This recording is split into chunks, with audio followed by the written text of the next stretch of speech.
Matagal na kitang kakilala, binibini at di ko alam kung bakit ka ganyan sa iyong sarili. Nakapagtataka dahil di ka naman ganto. Sa sasabihin ko, mangako kang di ka magtatampo. Ito'y hakbang ng pagpapayo, hindi sa ikay tinatapakan ko. Ngunit bakit ganyang haplos ng kapalaran yung pinanghawakan mo? Wala akong ideya kung bakit, paano o kailan. Pero kung ikay magugumanyan, alamin mo muna kung nasa tama ka bang manibela bago mo sakyan. Ako ay may gusto lamang ikwento sa pagkasaksi sa inkwentro sa buhay ng isang babae na inilahad ko lang sa 3 berso. At di ko alam kung ginusto mo ba na tangayin ka sa ganyang pwesto o sadyang nadala ka lang ng iyong pakiramdam kaya diyan ka na tiyempo. Isa ka sa mga naging kababata ko na hindi palalaro. Madalas ka lang nasa pinto nyo't nakatingin sa labas habang nakatayo. Tanda ko pa noon na kapag nakikita kita ang dami kong nagiging kutob. Bakit ba siya bihirang lumabas? Masaya ba siya na maglaro sa loob? Hanggang nagkaroon ng pagkakataong makausap kita ng ilang sandali. Kaya naman sa ganun agad akong nagtanong na animoy nagmamadali. Hindi ka ba mahilig maglaro o ayaw mo lang makipaglaro sa amin? Sabi kasi ni nanay na may hika ako kaya bawal daw akong hingalin. Hanggang sa tayo'y tumungtong sa pagbibinata at pagdadalaga, mas lalo ka pang pinaghihigpitan, mga bilin sa'yo ay nadagdagan pa. At hanggang doon na lang yung nasaksihan ko sapagkat lumipat na kayo ng bahay. Kaya simula nung di ko na alam kalagayan mo at ng yung nanay. Lumipas ang ilang taon at nang may biglang kumalat na usapin na nagrebelde ka daw dahil kalagayan mo di mo na kayang tiisin. Kaya lubos sa aking pagkabigla na para bang gusto kitang kamustahin. Lalo pat sabi nilang mas pinili mong pasukin ang landas na madilim.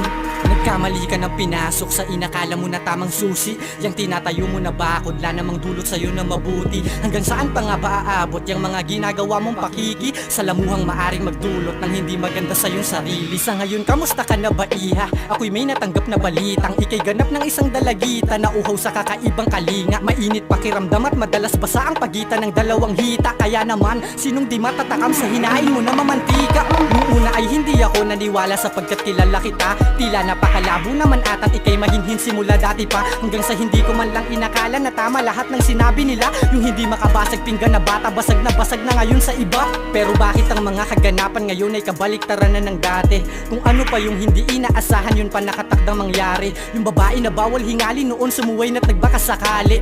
At ang masakit pa doon ay handa siyang hingalin sa ibang lalaki.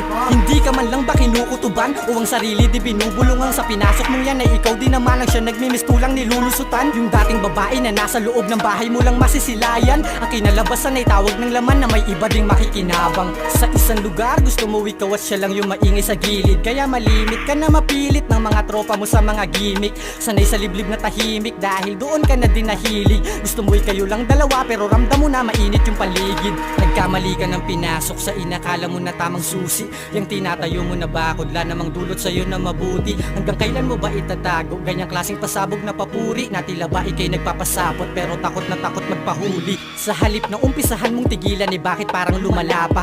Yan ba ay dulot ng tahanang nilisan kaya sa iba sumasama? Maisipan mo sanang wakas ang maaga at isa ko sa umaasa pagkat minamanipula ka lang ng iyong pakiramdam kaya yan gumagana. Habang tumatagal mas nagiging maluba ang pag-iiba ng iyong amoy. Pagramdam mo na ang kinahiligan ay hindi mo na kaya pang itaboy. Sa init ng iyong nararamdaman gusto mo'y sa'yo na isabog si Manoy. Patunay na kailangan talagang mabasa para maapula yung apoy. Ang pananamantala mo sa iyong sarili nakakatindig balahibo. Kaya kinakailangan bilang paghalili ay ang mahigpit na abiso. Huwag lang sanang magbunga ang itinanim mo na binisa kahit na sino. Huwag mo nang antayin gumuho ang sarili mong mundo sa iyong pagkahilo. Gusto ko lamang na malaman mong ito ay mensahe na yung hinahangad. Bilang isang pagiging alagad ng tuksong masarap na yung nilalasap. Naniniwala ako na pwede pang magbago kaya ko to nilalahad. Ang nangyayari sa kasalukuyan ay di pa refleksyon sa hinaharap. Pero ganun pa man ay hiling ko lang na sana magbago na ang iyong isipan. Matakasan mo na't masalba ang sarili sa naturang kinagiliwan. Oo, masarap gawin ang bawal pero may parusa pa ring maiiwan. Tandaan mong di pa huli ang lahat pero umpisahan mo ng tigilan. Dahil kamali ka ng pinasok sa inakala mo na tamang susi.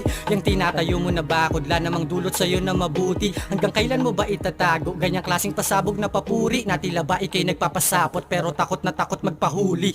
Ako ay mag-iiwan lamang ng munting katanungan. O isa kang panalo sa iyong magiging nobyo dahil katawan at ganda mo'y likas. Merong mukhang maamo kaya sigurado tingin sa'yo ay mataas. Ngunit ang tinatago mong sikreto paano na lang kung lumabas na ang iyong pag-aaring sorpresang magarbo ay matagal nang ang butas. Kaya niya bang tanggapin regalo na ibang tao ang siyang nagbukas?